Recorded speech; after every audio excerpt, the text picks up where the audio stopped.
ओंकार, अगर जादवपुर की जंग की बात करें, कौन बाजी मारता हुआ दिखाई दे रहा है? क्या वहां के सेंटिमेंट है, वोटर क्या सोच रहा है?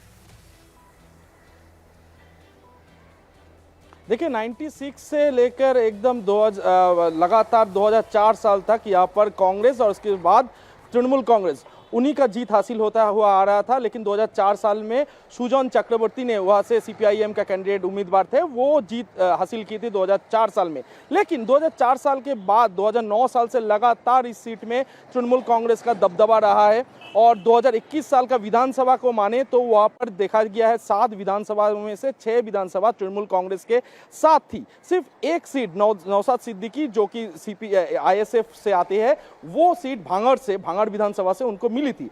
यानी कि यहाँ पर जो 7 सीटें हैं, 7 सीटों में से 6 सीटें तृणमूल कांग्रेस की है। और इसमें जादवपुर से कहीं ना कहीं जाकर तृणमूल कांग्रेस स्ट्रांग है, उनका कैंडिडेट भी स्ट्रांग है।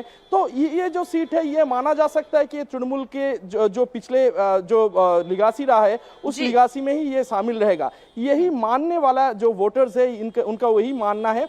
तो ये जादवपुर जो सीट है, कहीं जाकर भाजपा के साथ कांटे की टक्कर तो या फिर कांटे की मुकाबला नहीं होगा, लेकिन तृणमूल कांग्रेस के पास ये जाता हुआ दिख रहा है। तो जादवपुर, कोलकाता उत्तर, कोलकाता दक्षिण, ये 3 सीटें, डायमंड हार्बर, इसमें हमने बात की। इन चारों सीटों पर हम कहें कि टीएमसी का पलड़ा भारी दिखाई दे रहा है। मैं पीसीआर से रिक्वेस्ट करूंगी, हम डायमंड हार्बर पर बात कर चुके हैं, जरा अगली सीट लगाएं। जयनगर, मथुरापुर, बशीरहाट, बारासात और दमदम, ये वो सीट बंगाल में इस चुनाव में बीजेपी ने जो सबसे बड़ा मुद्दा उठाया वो संदेश खाली का था, जहां शाहजहां शेख, जिस पर हिंदू महिलाओं के यौन उत्पीड़न का आरोप लगा, किडनैपिंग का आरोप लगा, हत्या जैसे गंभीर आरोप, और आरोप यह भी कि ममता बनर्जी की पार्टी और उन्होंने खुद ने बंगाल पुलिस और शाहजहां शेख को लगातार बचाती रही, क्योंकि मामला वोट बैंक से जुड़ा हुआ था। यह संदेश खाली का इलाका बशीरहाट लोकसभा क्षेत्र से आता है, जहां इस स्पेस में मतदान होना है। अमित, मैं डायरेक्ट आपके पास आ रही हूं। एक तरफ रेखा पात्रा हैं, जिन्होंने पीड़ित महिलाओं के लिए आवाज उठाई, उन्हें उम्मीदवार बनाया गया, तो वहीं दूसरी तरफ टीएमसी ने मुस्लिम कैंडिडेट हाजी नूरुल इस्लाम को टिकट दिया है। किसका पलड़ा भारी दिखाई देता है? हाँ, अब देखिए कि यही ना बड़ा इंटरेस्टिंग है, क्योंकि सुनने में संदेश खाली मुद्दा इतना बड़ा बना, इसको लेकर जो बंगाल में महिलाएं, उनके अंदर भी सेंटीमेंट सामने आए।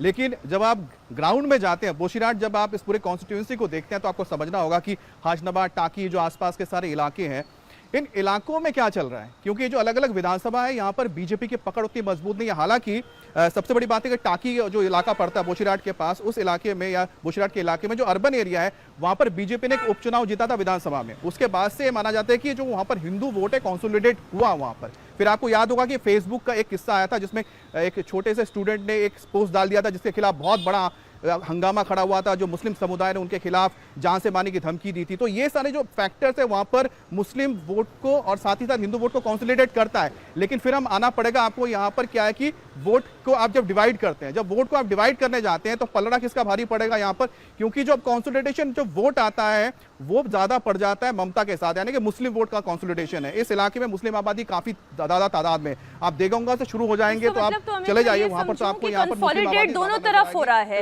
एक मुस्लिम वोट भी हो रहा है, एक हिंदू वोट भी हो रहा है। लेकिन अगर वोट शेयर में मुस्लिम वोट ज्यादा है तो ऑटोमेटिकली टीएमसी का पलड़ा भारी हो जाता है।